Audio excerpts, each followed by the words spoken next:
যদি বিএনপির লোকরা প্রস্রাব করে একমাত্র, তাহলে প্রস্রাবের তোরে ভেসে বঙ্গোপসাগরে গিয়ে পড়বে। বিএনপির ভাইস চেয়ারম্যান শামসুজ্জামান দুদু বলেছেন, ফেব্রুয়ারির মধ্যভাগ থেকে দেশে আর নির্বাচনী পরিবেশ থাকবে না। এই সময়ে ঝড়, তুফান, রোজা ও পরীক্ষা হয়ে থাকে, ফলে এপ্রিলে নির্বাচনের জন্য পরিবেশ থাকবে না। এজন্য বিএনপি সহ প্রায় 50টি দল ডিসেম্বরের মধ্যে নির্বাচনের দিনক্ষণ ঘোষণার আহ্বান জানাচ্ছে। এপ্রিলের আগে মার্চের রোজা আছে, অর্থাৎ ফেব্রুয়ারির অর্ধেকের পর থেকে এপ্রিল পার হয়ে গেলে আর পরিবেশ থাকবে। বিএনপির প্রত্যাশা নির্বাচন যেন ডিসেম্বরের মধ্যেই হয়, খুব বেশি হলে জানুয়ারিতে হতে পারে। আজ সোমবার সকালে চুয়াডাঙ্গার নিজ বাড়িতে স্থানীয় নেতাকর্মীদের সঙ্গে মতবিনিময় শেষে সাংবাদিকদের কাছে এসব কথা বলেন তিনি।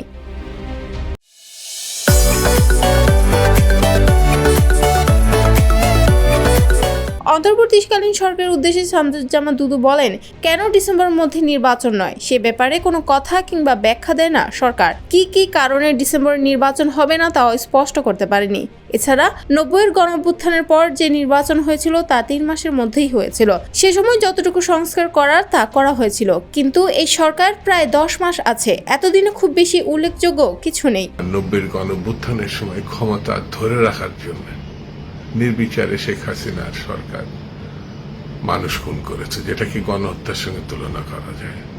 আর সীমাহীন লুটপাট, এত লুটপাট অন্য কোনো সময় অন্য কোনো সরকার অন্য কোনো দল করতে পেরেছে এরকম নজির খুব একটা নাই। সেই জন্য আমার কাছে মনে হয় এর একটি বিচার হওয়ার দরকার। আওয়ামী লীগের ভোটে আসার ব্যাপারে তিনি বলেন, আওয়ামী লীগ একটি নিষিদ্ধ সংগঠন। এই সংগঠনের সভাপতি কিংবা সাধারণ সম্পাদক দাবি করাও বেআইনি কাজ। এই অবস্থান থেকে কে কি বলল তা নিয়ে ভাবনার কিছু নেই। তাদের কৃতকর্মের জন্য বিচারের মুখোমুখি হতে হবে। কারো ফাঁসি হবে, কারো যাবজ্জীবন হবে, কেউ জেলে যাবে।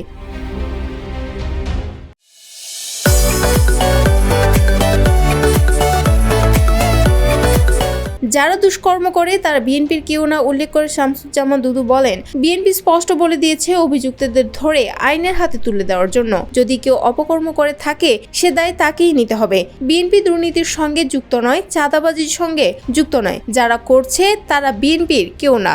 গণতন্ত্র বিরোধী শক্তির অপকর্মের বিচার হওয়া দরকার। ডেস্ক রিপোর্ট, জয় দিন।